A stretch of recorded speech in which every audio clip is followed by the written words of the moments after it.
Bismillahirrahmanirrahim. Assalamualaikum warahmatullahi wabarakatuh. Waalaikumsalam warahmatullahi wabarakatuh. Alhamdulillahilladzi arsala rasulahu bil huda wa dinil haqq liyudhhirahu 'alad dini kullih wa kafaa billahi shahida. Asyhadu an la ilaha illallah wa la syarika lah wa asyhadu anna Muhammadan abduhu wa rasuluh la nabiyya ba'dah. Faqala Allah Ta'ala fi kitabil karim. A'udzu billahi minasy syaithanir rajim.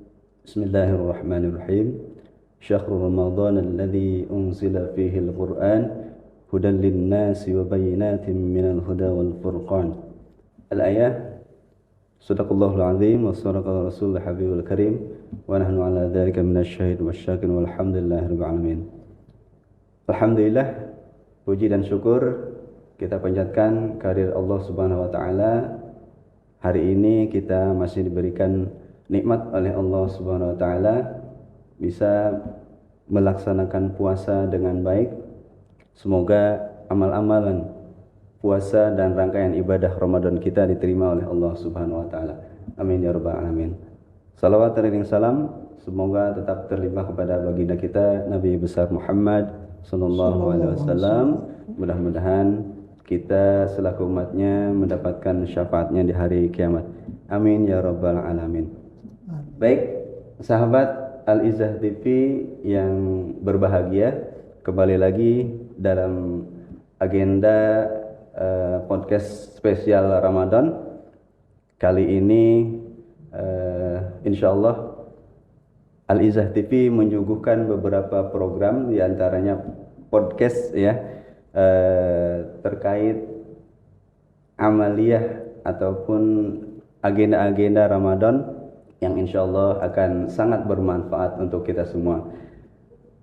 Baik, di tengah kita atau di hadapan saya sudah ada narasumber yang sangat luar biasa, sudah tidak asing lagi. Beliau Al-Ustadz Al-Mukarram Ustadz Abdul Muhi SAG MPD. Assalamualaikum Ustadz. Waalaikumsalam warahmatullahi wabarakatuh. Apa kabarnya Ustadz? Alhamdulillah. Alhamdulillah. Puasanya lancar ya Ustadz? Lancar. Alhamdulillah. Baik, ini Ustadz, hari ini kita akan berbincang-bincang mengenai tema yang kita usung hari ini adalah orang yang berhalangan berpuasa, Ustadz. Nah, ternyata mungkin ada juga ya di antara saudara-saudara kita yang memang sedang berhalangan atau apakah berhalangannya itu mungkin karena ada kepentingan atau karena udzur syar'i, begitu saja. Nah, mengawali materi yang akan kita bahas, Ustadz, ada beberapa mungkin pertanyaan yang akan saya sampaikan. Yang pertama mungkin terkait orang-orang yang berhalangan untuk berpuasa ini, Ustadz. Mungkin bisa dijelaskan ya, Ustadz. Ada berapa sih orang-orang yang mungkin bisa dikatakan boleh untuk tidak berpuasa gitu ya saja. Mangga saja. Baik, bismillahirrahmanirrahim. Assalamualaikum warahmatullahi wabarakatuh. Waalaikumsalam warahmatullahi. Alhamdulillah, sallallahu alaihi wasallam. Amma ba'd. Faqad qala Allah Ta'ala fil Qur'anil Karim, a'udzu billahi minasyaitonir rajim. Bismillahirrahmanirrahim.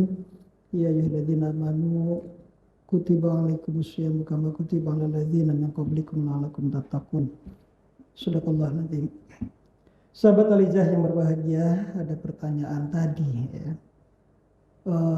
Siapa saja sih yang boleh berbuka? Kemudian dikala dia boleh berbuka kan harus bayar. Bayarnya itu apakah bayar puasa atau juga bayar fidyah saja atau dua-duanya?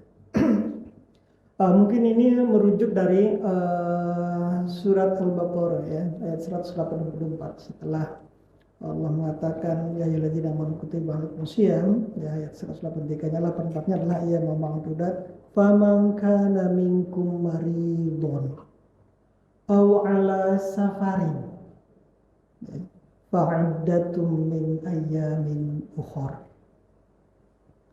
Ya, Allah menyebutkan jadi ini termasuk orang yang dibolehkan tidak berpuasa. yaitu adalah faman kana minkum maridon, or siapa di antara kalian yang sakit. Jadi orang yang boleh berbuka itu adalah orang sakit, tapi bukan sakit kecil ya. Artinya sakit yang kalau dia berpuasa itu semakin sakit sehingga dia fisiknya pun tidak kuat, maka boleh dia berbuka. Pertama orang sakit. Yang kedua ala safarin, orang melakukan perjalanan.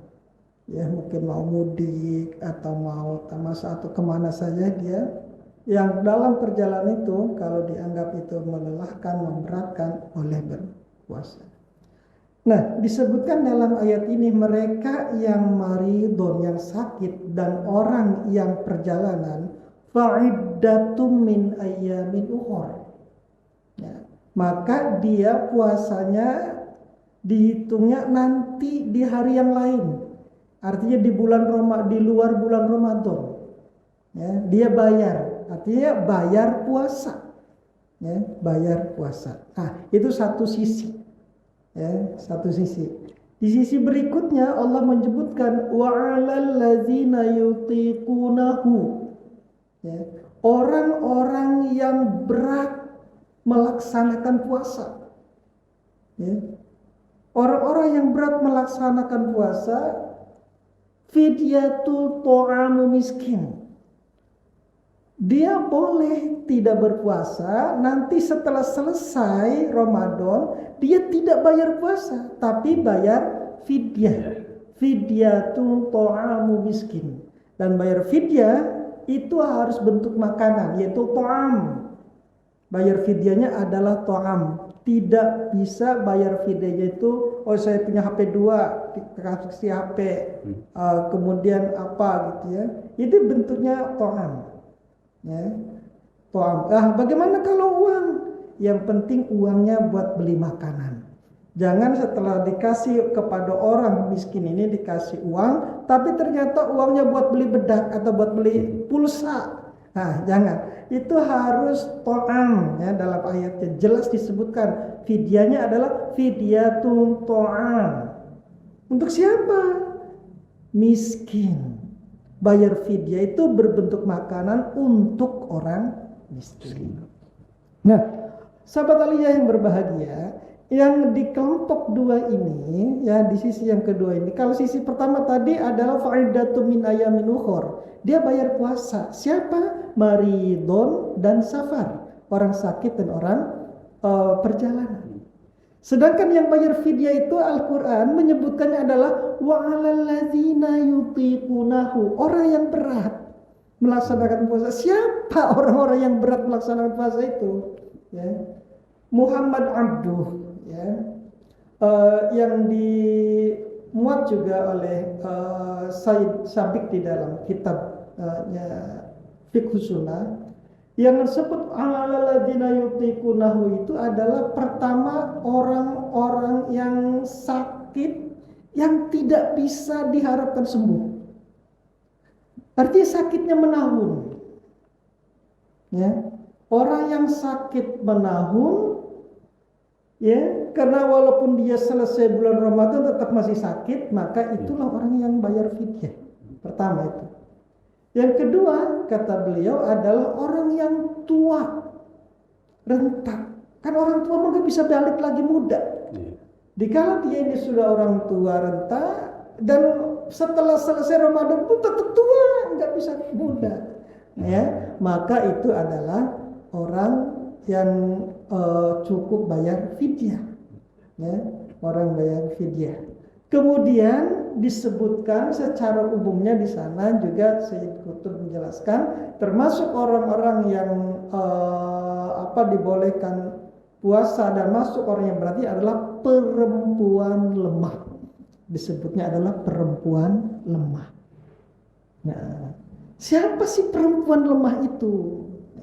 Perempuan lemah di sini itu ada dua model perempuan, yaitu perempuan yang hamil dan perempuan yang menyusui. Nah, ini. Nah, jadi bagi mereka perempuan yang menyusui, perempuan yang hamil itu terkategorikan perempuan yang lemah. tidak kuat, ya, sehingga dia masuk wa 'alal ladzina yutiqunahu.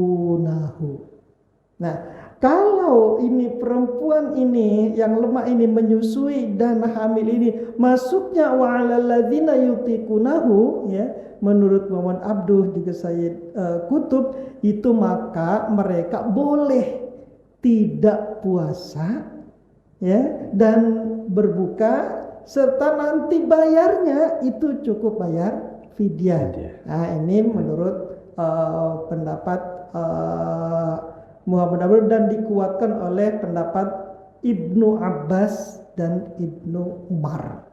Ya, walaupun ada yang berbeda, ya, ada yang berbeda pendapat. Mereka yang perempuan itu kalau menurut Hanafiyah, ya, itu mereka harus bayar puasa, ya, bayar puasa.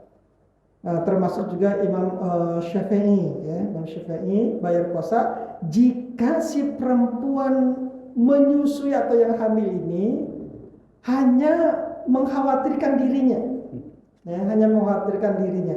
Tapi kalau mengkhawatirkan kepada anaknya juga, dia bayar puasa dan juga bayar fidyah. Terserah kita akan ini pendapat yang mana. Itu kira-kira. Baik. Dari beberapa tadi yang Ustaz sampaikan, mungkin tadi diantaranya ada orang yang sakit saja. Ya. Sakit, kemudian safar, ya, dalam perjalanan, kemudian orang tua renta, ya, betul. Kemudian ada hamil dan menyusui, ya. Nah, di antara yang tadi sudah disebutkan Ustaz, kira-kira ada lagi nggak yang selain itu? Misal banyak kasus, ya, mungkin orang yang sedang pekerjaannya ini pekerja berat gitu, atau yang memang mungkin profesinya sebagai sopir nih Ustaz, ya, sopir bus gitu, tiap hari keluar kota atau keluar provinsi nih. Konsekuensi hukumnya ini seperti apa nih Ustaz yang seperti ini? Enggak, Ustaz? Ya. Kalimat kan jelas, wa 'alal ladzina yutiqunahu, bagi mereka yang merasa berat yang melaksanakannya. Nah, di samping yang disebutkan tadi adalah orang yang tua renta, kemudian juga adalah yang sakitnya tidak bisa diharapkan sembuhnya, perempuan lemah, juga itu termasuk bagi mereka pekerja keras, ya. Pekerja keras, memang dia pekerjaannya memang begitu, ya. Baik di dalam Ramadan atau di luar Ramadan, ya begitu. Tukang beca, tukang bangunan, ya, kemudian tukang gali sumur, kerja jalan, ya, kemudian menggepuk batu, ya, itu pekerja-pekerja berat. Nah, mereka ini, ya, termasuk wa'alalladzina yutiqunahu, dan mereka boleh tidak berpuasa dan bayarnya cukup fidyah. Kenapa? Karena kalaupun nanti dia nunggu hari yang lain di luar Ramadan pas Syawal, ya tetap kerjanya begitu. Ya, kalau dia tidak bekerja begitu, misalkan mau puasa tidak bekerja, ya nggak dapat uang. Bagaimana menafkahi anak dan istrinya? Maka orang-orang semacam itu adalah termasuk orang-orang yang bayar fidyah saja. Juga disebutkan di dalam fikih sunan juga, termasuk misalkan narapidana kriminal, kemudian dihukumnya oleh petugas hukum, dia suruh hukuman berat. Tiap hari kalau kamu melakukan tindakan kriminal, setiap hari kamu harus mancul misalnya, atau ikut serta dalam pembangunan gedung atau apa. Nah, itu juga termasuk orang-orang yang bekerja keras. Nah, maka dia diberat kalau berpuasa. Nah, itu kira-kira seperti itu. Jadi boleh saja untuk tidak berpuasa, ya, untuk bagi yang bekerja berat, ya, sopir, tukang beca dan lain sebagainya. Kalau seandainya nih Ustaz, kan di antara saudara-saudara kita gitu ya. Memang tadi kalau kita kan nggak tahu beratnya itu, mungkin yang merasakan dia sendiri saja. Ada yang mungkin ya kalau sopir kan udah biasa saja, nggak biasa perjalanan gitu. Kemudian kalau misalkan ada seseorang yang menyepelekan gitu ya saja, misalkan dia alasannya mungkin karena ya ada perjalanan atau itu, tapi dalam hatinya itu karena memang dia nggak mau puasa gitu Ustaz. Nah, kalau nggak salah saya pernah mendengar ada hadis, kalau ada orang yang meninggalkan puasa dengan sengaja gitu saja, satu hari saja, itu walaupun dikodok setahun, itu tidak akan bisa menutupi itu gitu Ustaz. Nah, yang seperti ini nih bagaimana nih Ustaz? Ya, pertama kita harus meyakini ya, kita selaku orang mukmin harus beriman kepada Allah, beriman kepada kitab Allah, bahwa puasa ini adalah kewajiban. Ya. Jangan disepelekan. Cuman Allah Subhanahu wa taala memperhatikan banget dari aspek kemanusiaan. Yaitu tadi orang-orang yang tidak kuat bagaimana? Maka Allah memberikan rukhsah bagi mereka yang tidak kuat. Dan kuat atau tidak kuat itu kan sesungguhnya kembali kepada pribadinya. Kembali kepada pribadinya pun sesungguhnya ya, kata dokter, manusia itu masih bisa bertahan hidup dikala 7 hari tidak minum. 7 hari tidak minum masih bisa bertahan hidup. Tidak makan bisa sampai 40 hari. Bisa, masih hidup. Ini baru sehari. Tapi lagi-lagi Allah Subhanahu wa taala tidak memberikan kesulitan kepada mereka. Kalau ternyata itu adalah sakit, tidak kuat, buka saja. Nah, misalnya tadi, betul bagi wanita hamil, wanita menyusui, ya, dia sih keyakinannya kuat, imannya tinggi, Allah pasti menolong kita. Walaupun diberikan diskon, rukhsah, tapi rasanya kita kuat, puasa saja. Orang yang bekerja juga, kita lihat banyak para sopir, para pekerja yang keras padahal berat, tapi terus puasa saja. Dan itu gak ada masalah. Nah, maka itu yang terbaik. Ya, itu yang terbaik. Maka kan lanjutan ayatnya adalah wa antasumu khairul lakum. Kalau kamu berpuasa, itu yang terbaik. Walaupun tidak puasa, enggak apa-apa. Karena termasuk dia orang-orang yang mendapatkan rukhsah. Tapi dikala dia berpuasa, itu yang terbaik. Ya. Nah, ini memang berbeda rukhsah di dalam puasa dengan rukhsah di dalam sholat. Ya. Kalau rukhsah di dalam puasa, sebaiknya dia tidak mengambil rukhsah itu. Ya. Kalau diduga dia kuat, dia nggak usah ambil rukhsah itu. Ya. Karena ayatnya adalah wa antasumu khairul lakum. Artinya dia tidak ngambil rukhsah. Tetap puasa walaupun dalam safar, tetap puasa walaupun sakit. Ya, itu yang terbaik. Ya, tapi diduga ya tidak membuat sakitnya lebih parah. Nah, beda dengan di dalam sholat. Ya, di dalam sholat bab qashar misalkan ya, bab jamak. Mengqashar sholat itu rukhsah bagi orang yang melakukan safar. Jika melakukan bepergian itu ada rukhsah yaitu qashar. Ya. Nah, di dalam sholat mah itu dikala ada rukhsah itu lebih bagusnya diambil rukhsahnya. Kalau dalam bab sholat saat safar diambil. Karena ada keterangan hadis bahwa rukhsah di dalam sholat itu Anda melakukan qashar, tasaddaqallahu alaikum. Ini sedekahnya Allah kepada kalian. Faqabbilu, maka terimalah sedekah Allah itu. Jangan ditolak. Nah itu ya. Nah, maka ini beda rukhsah di dalam sholat dengan rukhsah di dalam puasa.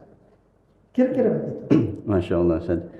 Iya, karena kalau puasa mah mungkin walaupun boleh Ustaz ya dikodok gitu di hari-hari yang lainnya, mungkin berbeda ya Ustaz harinya. Berbeda. Keberkahannya mungkin ya. Pahalanya gitu itu. ya. Makanya kenapa sebaiknya puasa. Iya, betul. Nah, menarik nih Ustaz. Kalau misalkan tadi berbicara fidyah ya Ustaz. Fidyah. Nah, bagaimana nih Ustaz? Kalau misalkan tadi ada orang yang berhalangan nih Ustaz ya, haid. Kemudian dia belum sempat untuk membayar qodoknya. Nah, gitu. Kemudian sementara Ramadan berikut ini sudah semakin dekat nih. Maka misalkan dia punya utangnya yang harus diqodok 8 hari. Sementara puasa sudah mendekati gitu, bahkan lebih kurang dari itu gitu. Nah, apakah boleh Ustaz fidyah saja atau memang harus dikodok walaupun belum selesai mengkodoknya, nanti setelah lebaran gitu dikodok lagi gitu Ustaz? Bagaimana Ustaz? Ya, ini harusnya mereka yang punya hutang ini secara adab. Secara adab kalau punya hutang itu segera dibayar. Artinya begitu selesai Ramadan dia masuk Syawal, segera bayar hutang di bulan Syawal. Jangan ditunda-tunda. Dikala kita segera bayar hutang itu lebih senang. Misalnya kita hutang kepada orang, bayarnya disegerakan, itu lebih senang. Ya. Apalagi kita hutangnya kepada Allah. Ya. Allah senang. Allah ridho. Tapi sebaliknya diundur-undur, bahkan melewati jatuh tempo. Sudah bulan Sya'ban belum bayar. Utangnya 10 hari, bulan Sya'bannya tinggal 3 hari lagi. Kalaupun dibayar nggak cukup. Ini termasuk orang-orang yang dibenci oleh Allah Subhanahu wa Ta'ala.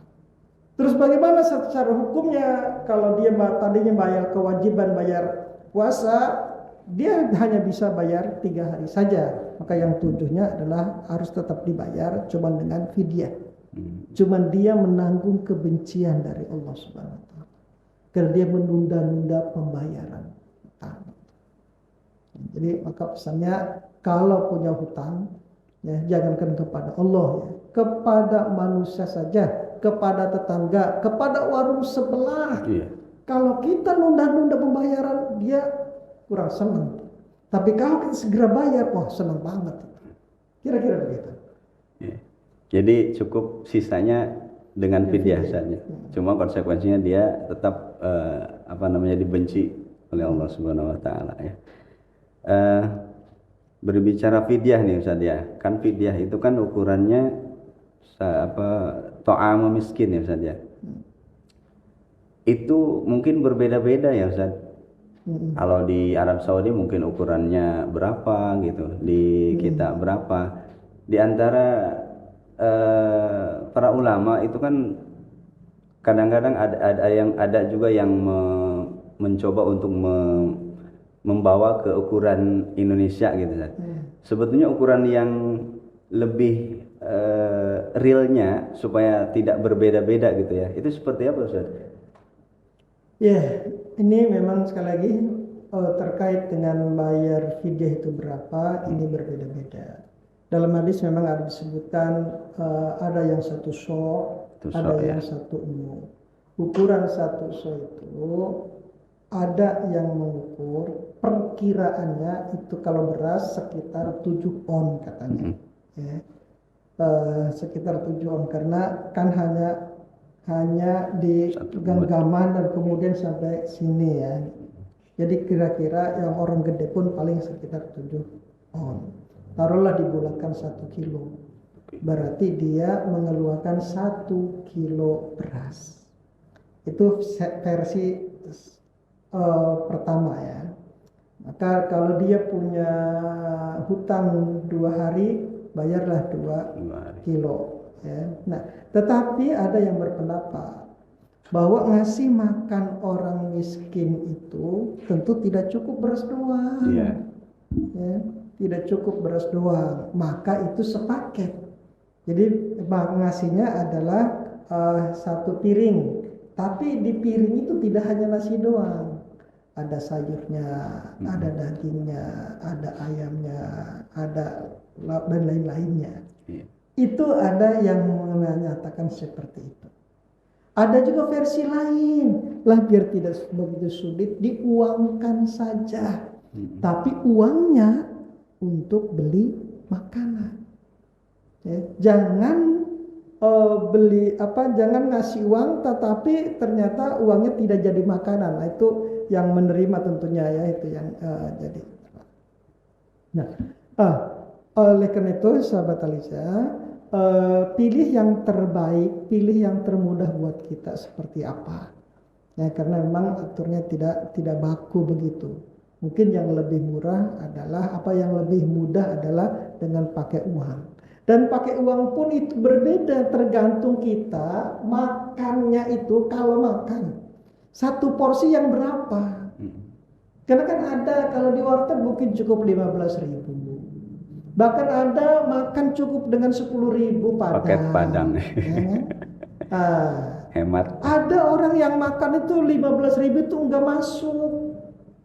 Karena dia biasanya makannya juga kalaupun di Padang ya pakai kikil, pakai 25.000. Ada yang makan itu sekali makan itu 50.000, karena harus di restoran harus segala macam. Nah, itu dia bagaimana? Tergantung dia makan sehari-harinya kira-kira seberapa sih? Ya, masa orang kaya paket ngasih makannya 10.000 kayaknya nggak masuk gitu. Ya, carilah yang termahal saat dia makan. Nah, seharga itu loh, berarti seharga 50.000. Kalau 7 hari 50 kali 7 350. Itu yang diberikan. Ya, kira-kira gitu. Mungkin terakhir nih Ustaz ya, mengenai tentang qadha nih ya Ustaz. Ada mungkin beberapa yang belum bayar qadha misalkan. Mungkin lebih konkretnya yang perempuan ya, karena haid dan lain sebagainya. Puasa 6 hari bulan Syawal itu kan sangat dianjurkan ya Ustaz. Nah, bagaimana nih Ustaz? Fadilah nih atau keutamaan nih, lebih baik ambil qadha dulu atau puasa sunnah dulu nih Ustaz? Karena dia ada yang diantara mungkin terbiasa dengan puasa sunnah, sayang gitu kalau dilewatkan Ustaz. Karena kan cuma 1 bulan ya. Nah, itu bagaimana Ustaz? Dalam hierarki hukum ya, yang wajib itu di atas. Ya. Yang sunnah itu di bawah. Ya, ini menurut pendapat saya. Maka lakukanlah yang hal wajib dulu, baru hal yang sunnah. Jangan melakukan sunnah dulu, wajib ketinggalan. Bagi wanita-wanita yang haid, misalkan, kan kalau saya rasa kalau haid itu paling juga seminggu ya. Syawal 1 bulan. Selesaikan bayar yang wajib dulu, ya, 1 minggu. Toh kita puasa 6 hari Syawal juga enggak mesti tanggal 1, enggak mesti tanggal 2 kan. Yang penting fa'at ba'u sitan min syawalin.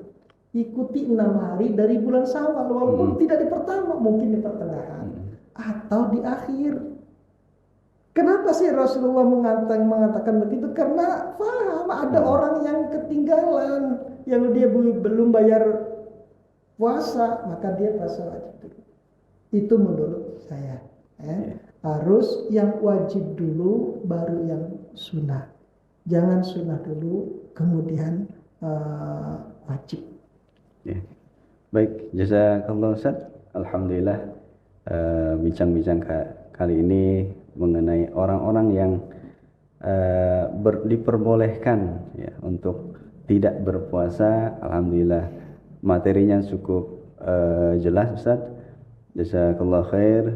Mungkin ada kalimat terakhir Ustaz buat pemirsa sahabat Al-Izzah TV. Ya, untuk sahabat Aliza, bahwa kita berpuasa ini tolong perhatikan aspek hukum dan aspek adab. Ya. Hukum dan adab ini jangan dipisahkan. Artinya mungkin saja orang itu sah melaksanakan puasa. Ya. Secara hukum dia sah. Karena seharian dia tidak makan dan tidak minum. Tetapi tolong perhatikan adab. Misalkan bahwa adab orang puasa itu adalah menjaga lisannya, ya, untuk tidak berkata-kata yang kotor, ghibah, namimah, ngebully dan lainnya dijaga. Ini secara adab. Ya. Kemudian kalau saja ini puasanya memperhatikan adab, insya Allah puasanya akan berkualitas tinggi. Dan karena memang kan Imam Ghazali membagi puasa 3 bagian itu ya, rendah, menengah, tinggi. Nah, oleh karena itu jangan sekedar memperhatikan aspek hukum, tapi aspek adab. Ya, terutama adalah adab kita kepada Allah Subhanahu Wa Taala, bahwa kita ini lagi puasa. Ya, maka teruskanlah tingkatan pendekatan kita kepada Allah Subhanahu Wa Taala. Yang terakhir itu adalah bahwa kita dalam beramal ini, baik dalam puasa, baik dalam sholat terawih, ya, qiyamul lail atau tilawah yang lainnya, sertakan ilmu. Jangan puasa nggak ada ilmunya, terawih nggak ada ilmunya, qiyamul lail tidak ada ilmunya. Ya, kalau Ibnu Rustam menyatakan itu adalah ditolak kalau orang beramal tidak pakai ilmu. Ya, itu saja barangkali pesan dari saya. Baik, jazakallah Ustaz atas materi yang sudah sangat jelas ya. Mudah-mudahan Allah Subhanahu wa taala senantiasa memberikan keberkahan kepada Ustaz dan kita bisa menjalankan puasa ini dengan sempurna. Amin ya rabbal alamin. Baik, sahabat Aliza TV, mungkin karena waktu juga yang sudah harus mengakhiri agenda bincang-bincang kali ini. Mudah-mudahan sahabat Aliza tetap semangat ya, tidak merasa puas dengan materi yang sudah disuguhkan, karena ilmu itu harus tetap kita cari ya. Baik, mungkin itu saja Ustaz. Sekali lagi terima kasih. Mudah-mudahan kita senantiasa diberikan kekuatan untuk menyempurnakan amaliyah Ramadan kita. Terima kasih. Assalamualaikum warahmatullahi wabarakatuh. Waalaikumsalam warahmatullahi wabarakatuh.